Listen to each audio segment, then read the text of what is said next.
All right, that having been said, let's read these verses.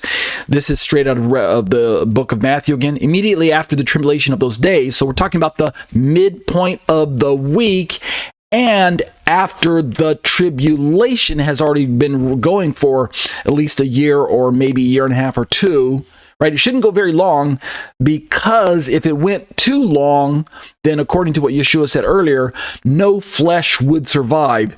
But for the sake of the elect, the tribulation period is going to be cut short. We read about that previously, the verse 27, 28 of Matthew here. So the tribulation is not meant to last for 7 years. It's not even really meant to last for 3.5 years. If we take Yeshua's words at their most face value, the tribulation should be cut short by the rapture and the initiating of the day of the Lord. So the tribulation should only last a mere few years, maybe a year and a half, maybe 2, something like that. But Yeshua says immediately after the tribulation of those days. So this is the ending of the tribulation, which some people are going to say is at the end of the 70th week, but I'm going to say it's still only about the 3/4 mark. The sun will be darkened, the moon will not give its light, the stars will fall from heaven. That's figurative, obviously. If stars are really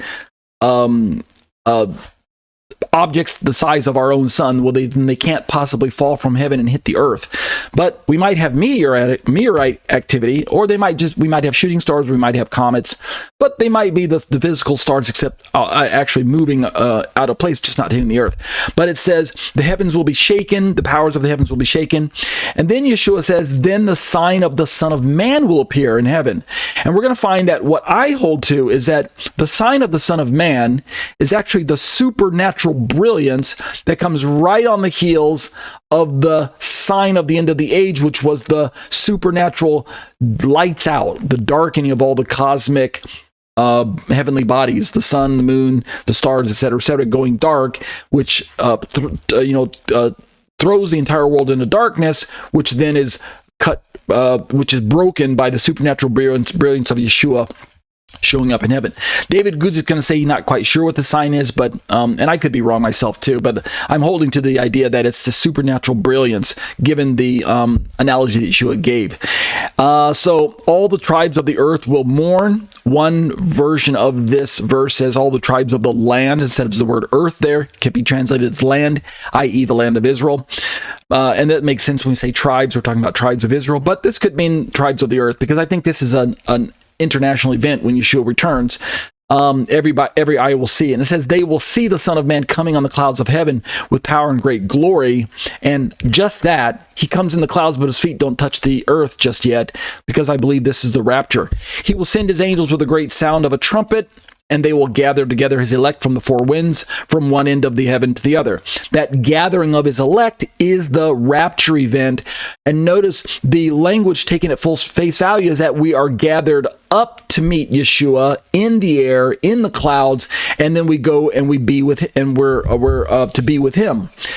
By comparison, near the end of the 70th week, when Yeshua returns from heaven to go back down to earth again, he's riding a white horse, and the armies of heaven, which includes us, are riding with him. And this time, he touches down on earth, so he doesn't remain in the clouds. So there are some very noticeable differences between the rapture event, where Yeshua returns, and the second coming, where he establishes his kingdom on earth. And I think that's for a reason. So let's begin to talk about this from David Guzik's perspective. Point number A, the sun will be dark and the moon will not give its light. Several prophetic passages describe the cosmic disturbances that will precede and surround the glorious return of Jesus. So notice when we go back and look at that Matthew 24 verse there, as he was sitting on the Mount of Olives, the disciples came to him privately saying, tell us, when will these things happen? What will be the sign of your coming and of the end of the age?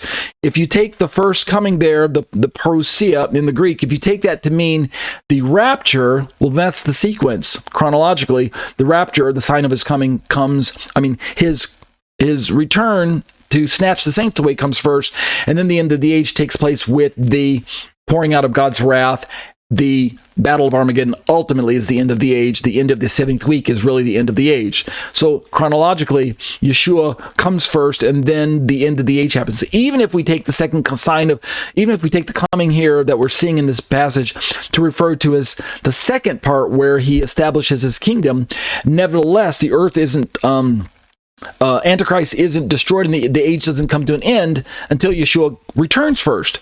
Understand what I'm saying? It's Yeshua's bodily return to planet Earth and the defeat of Antichrist that signals that finally indicates the end of the age. So, in other words, the end of the 70th week is the end of the age, is what I'm trying to say from a more natural way to describe it.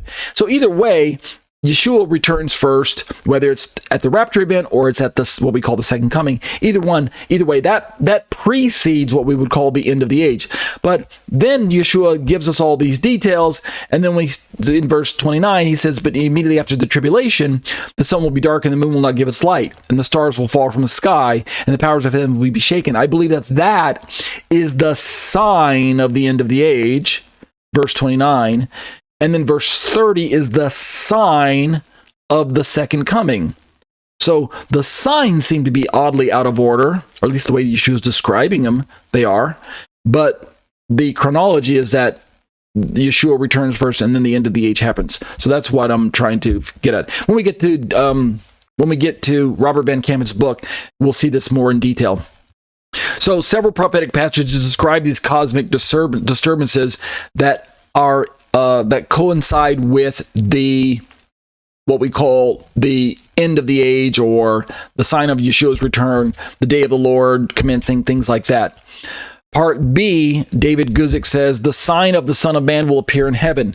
It's difficult, he says, to say exactly what the sign is. It seems to precede his return, as described in Revelation 19:11. Perhaps the sign is somehow related to the incredible cosmic disturbances that will precede the great event. He's right. The sign of Yeshua is connected to the sign of the end of the age.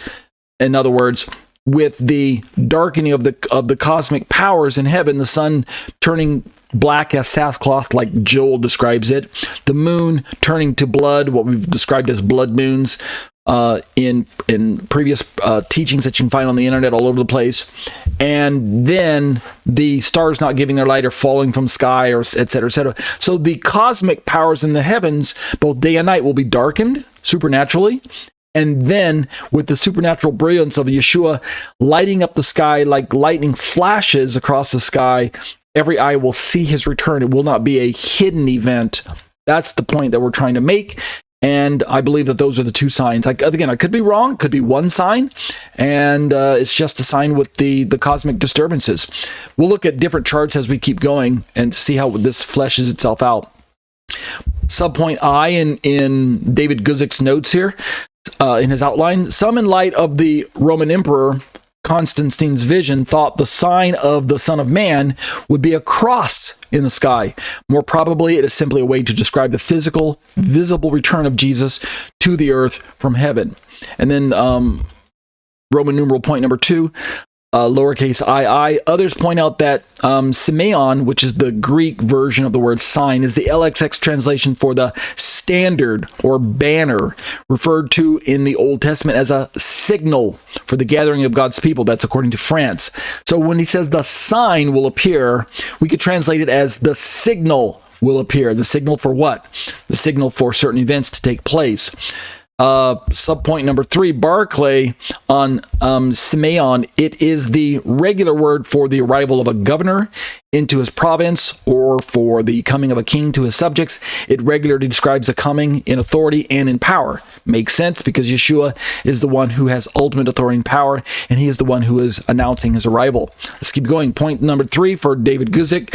They will see the Son of Man coming on the clouds of heaven with power and great glory. The word clouds there, the mention of the clouds, is also described in the book of Daniel, where the Son of Man approaches on a cloud to approach the Ancient of Days, and there are clouds mentioned in that Daniel 7 prophecy also. We also know from other passages, I think the Thessalonian passages talks about the clouds, and so the clouds figure prominently in the return of Christ, and in both places, whether we're talking about the rapture or we're talking about the second coming, Clouds seem to be part of the equation. So I think that's there for a reason, to cause us to realize that there's a little bit of paralleling or prophetic telescoping even within the different aspects of Yeshua returning, and the clouds kind of what we might say unify that picture, as we recognize that Yeshua is not just the one who rides on the clouds. He's not just the one that's described in the Bible as riding on clouds, but God the Father, God himself, is described in the Old Testament as the one who rides upon the clouds in his chariot. Guzik says that this is the fulfillment of the end indicated by the sign of the abomination of desolation. Yes, we could consider that a sign as well. Since this has not happened yet, neither has the abomination of desolation, right? We haven't seen the abomination of desolation take place on a scale that the Bible describes it. We've had some precursors. We've had some practice runs. We've had our Antiochus Epiphanes desolate the temple in 200 BC, but before Yeshua, he desecrated the temple. Then it was kind of like a practice run, you might call it, the precursor to the final desecration. It's going to take place sometime in the future. If you're a futurist, if you're a preterist, you're not looking for any future events to take place. But David Guzik is not a preterist. He does not hold to the view that all of these events took place. He's of the perspective that I am, that he's a futurist, that he believes that we're looking for something to take place in the future. We'll see this here in a moment. Guzik talks about, again, those who claim that all or most of the events of Matthew 24 were fulfilled in the Roman conquest of Jerusalem and Judea in AD 70 are in an unenviable position. He's taking a jab at the preterist, right? This indicates that Guzik is not a preterist himself. He's a futurist. He goes on to say, of the preterist position, speaking of the preterists, they often claim that Jesus fulfilled this coming on the clouds of heaven of the Son of Man with power and great glory by coming, quote unquote, in judgment against the Jewish people in AD 70. Sounds suspiciously like a supersessionist replacement theological position myself, which, true to its form, the preterists often have to resort to forms of dispensationalism that include supersessionism and replacement theology, which seeks to remove Israel out of the picture in place of putting the church in the picture, removing the law of God out of the picture, the law of Moses, so that we can establish the law of Christ, saying that we're no longer under the law. We Christians are no longer under the law. Israel is no longer God's people in that regard, or from a dispensation perspective, Israel has been put on back burner, so to say. So all of this is kind of part and parcel with many preterists or hyper-preterists or many dispensationalists. David Guzik, I believe, is a dispensationalist, but he is certainly not a preterist. Let's keep going. Subpoint number, Roman numeral II. Even some of those who believe that most of the events of Matthew 24 were fulfilled in the fall of Jerusalem understand that this is a stretch too far. And then we have a quote from Bruce. I believe that's F.F. Bruce. Quote, from the foregoing exposition, it appears that the coming of the Son of Man is not to be identified with the judgment of Jerusalem. Clearly another non-preterist position. Moving on to point number 5. Like I said, we're just going to do a lot of reading. And at this point, Jesus speaks more regarding the timing of these events, and he's going to talk about the parable of the fig tree. But what I want to do, since we've got a good 25 minutes left, I want to interrupt David Guzik's outline here at point number 5, where we're going to start talking about the fig tree. And since we just read about the signs of the end of the age and of the sign of the coming of the Son of Man on the clouds and those things, since we just read about that, I want to turn now to Robert Van Kampen's book, The Sign, and begin to look at this a little bit more closely using the resources from the book and looking at the way Van Kampen describes these signs. And as I mentioned earlier, I believe this is a very, very valuable and helpful way to look at this particular part of Scripture.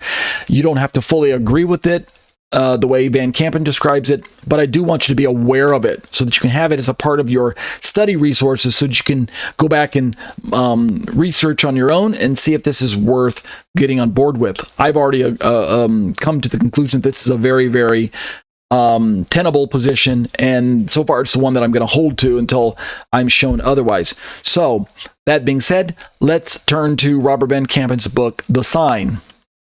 Okay, now that we've got Robert Van Kampen's book opened up, let's start at chapter 14, and this one's entitled The Sign of the End of the Age, and then after that we'll turn to chapter 15 with the sign of Christ's coming. And he put these chapters in this order because he believes that this is the order of the signs themselves, even though chronologically, depends on how you're looking at it. If you go rapture, then sign of the end of the age, or initiating of the end of the age, and then Yeshua returning bodily, then we would have like a sign, and a sign, I guess. But as we begin to read, you'll see why he put the chapters in this order. So he says, and again, I'll just read as much as I can. The next two chapters should be the most exciting part of this book. And then let me skip past that to just read the pertinent part. Timeless questions. How much longer, O Lord? When will you return? Even before the end times, these questions burn in the thoughts of every genuine Christian, especially those undergoing great distress in their lives. How much more will they burn in the hearts and minds of Christ's church during the great tribulation by Antichrist in the last half of the 70th week? Remember, we're right in the middle. We're at the midpoint. We're in the middle of the Great Tribulation. And as we look at the chart, we see the white and the black arrow kissing each other there where it says pre-wrath rapture. We're going to start zeroing in on that part. So indeed, Van Kampen says, these questions were raised by the disciples even while Christ was here on earth at his first coming. Quote, when will these things be, they ask, and what will be the sign of your coming and of the end of the age? And then he talks about how that it was during the Passover week when these events would be, when Yeshua would be talking about these particular events. And then he gives a little bit of a background. I'm not reading all of this for brevity's sake, for time's sake. I don't want to read all of it. I just want to try to jump to the highlighted parts, or the parts that I want to highlight in our particular study. And so he's talking about how that Yeshua was explained to the disciples that he would be handed over to the Roman authorities, that he would have to be crucified, that he'd be resurrected. So he'd be leaving. And so they knew within that kind of context that Yeshua would leave, and they were on their minds was this idea, well, when are you going to return? If you're going to leave and go back to heaven to be with your Father, when are you going to come back? So that's where we pick up our reading. And so Van Kampen records, rightfully, his disciples were sorrowful and confused because of the upcoming crucifixion that was about to take place. While leaving the temple, he gave his disciples the Temple Mount Discourse, telling them that not one stone of the magnificent temple structure would be left upon another because of the disobedience of his people, right? Israel is going to be left, their house is going to be left desolate, and they won't see him again until they cry out, blessed is he who comes in the name of the Lord, right? Baruch haba b'shem Adonai. Well, it's in that context that Yeshua gives them the details of the Olivet Discourse. Van Kampen records, he also told them that the day would come when he would return with power and great glory. Leaving the temple, crossing the valley to the east side of the Temple Mount, and sitting on the Mount of Olives, which faces the temple, the disciples came to him privately, saying, tell us, when will these things be? What will be the sign of your coming and of the end of the age? Matthew 24:3, like I read earlier. When after the destruction of the temple will you come back to us? And more specifically, point number 1, what will be the sign of your coming? And point number 2, what will be the sign of the end of the age? According to 1 Corinthians 1:22, for indeed Jews ask for signs and Greeks search for wisdom. It's interesting, Van Kampen says, to note that the disciples ask their questions in the specific order that these events will occur. Notice this. First, Christ will return, and then God will pour out judgment at the end of the age, right? That's what they asked. What will be the sign of your coming and the sign of the end of the age? So they ask the questions in the order that the events will occur. Likewise, in Matthew 24:4-29, Christ answers these questions in the order asked by the disciples. But, Van Kampen says, in verse 30, Christ makes it clear that the signs will occur in the reverse sequence of the events. That is, the sign of the end of the age actually precedes the sign of Christ's coming. And that's why the chapters are labeled as 14, the sign of the end of the age, and chapter 15 is the sign of Christ's coming. Understand now? So we're reading about the sign of the end of the age, even though the chronological event will take place after Christ's return. So the signs, the events are in the right order, but the signs are out of order from our perspective. So that's what Van Kampen's, that's his hypothesis here. I think makes sense also as the way I'm understanding which signs they are, and we'll read about them here in a moment. So just one more time, the events are in the right order, obviously, but the signs, according to verse 30 at the normal reading, the signs occur in the reverse sequence of the events. Signs are not out in the same order as the events. Van Kampen says, it is essential to understand the order of the sequence of the signs and the events according to the way Christ taught that this will occur, that the sign of the end of the age will actually precede the sign of his coming, strange as that may seem, in light of the fact that Christ's coming will actually precede the day of the Lord. The day of the Lord really is the major signal for the end of the age. Going back to that chart right there, the day of the Lord, as you can see on your right side of your screen, is equivalent to to God's wrath that's going to be poured out, which, if we look at the previous chart here, the day of the Lord, aka God's wrath, that yellow arrow pointing to the right, is really containing the seventh seal, which in itself contains the seven trumpets, which also of which the seventh trumpet contains the seven bowls. So all of that is the day of the Lord, which we believers are exempt from according to a normal reading of Scripture, which is why the rapture must take place prior to the day of the Lord in order to rescue us from the day of the Lord being poured out upon believers, or the wrath of God being poured out upon the believers that are identified as what we would say the church. So I do not believe in a pre-tribulation rapture. I believe in a pre-wrath. But if you say that the tribulation is the wrath of God, if that's your definition of the tribulation, the wrath of God that's poured out against wicked humanity, then I wouldn't mind using the label pre-tribulation if your definition of tribulation is, in fact, limited to the day of the Lord. In other words, in case you're not catching it, according to the pre-wrath position that I hold to, jump back over that chart, the pre-wrath rapture, I hold that there is a marked difference in Scripture between what's known as the Great Tribulation, aka the wrath of Satan, and the day of the Lord, aka the wrath of God.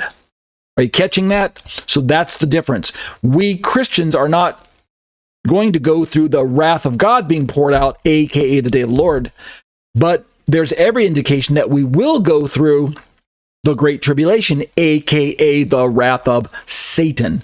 So that's the big difference. All right, let's go back over to Van Kampen.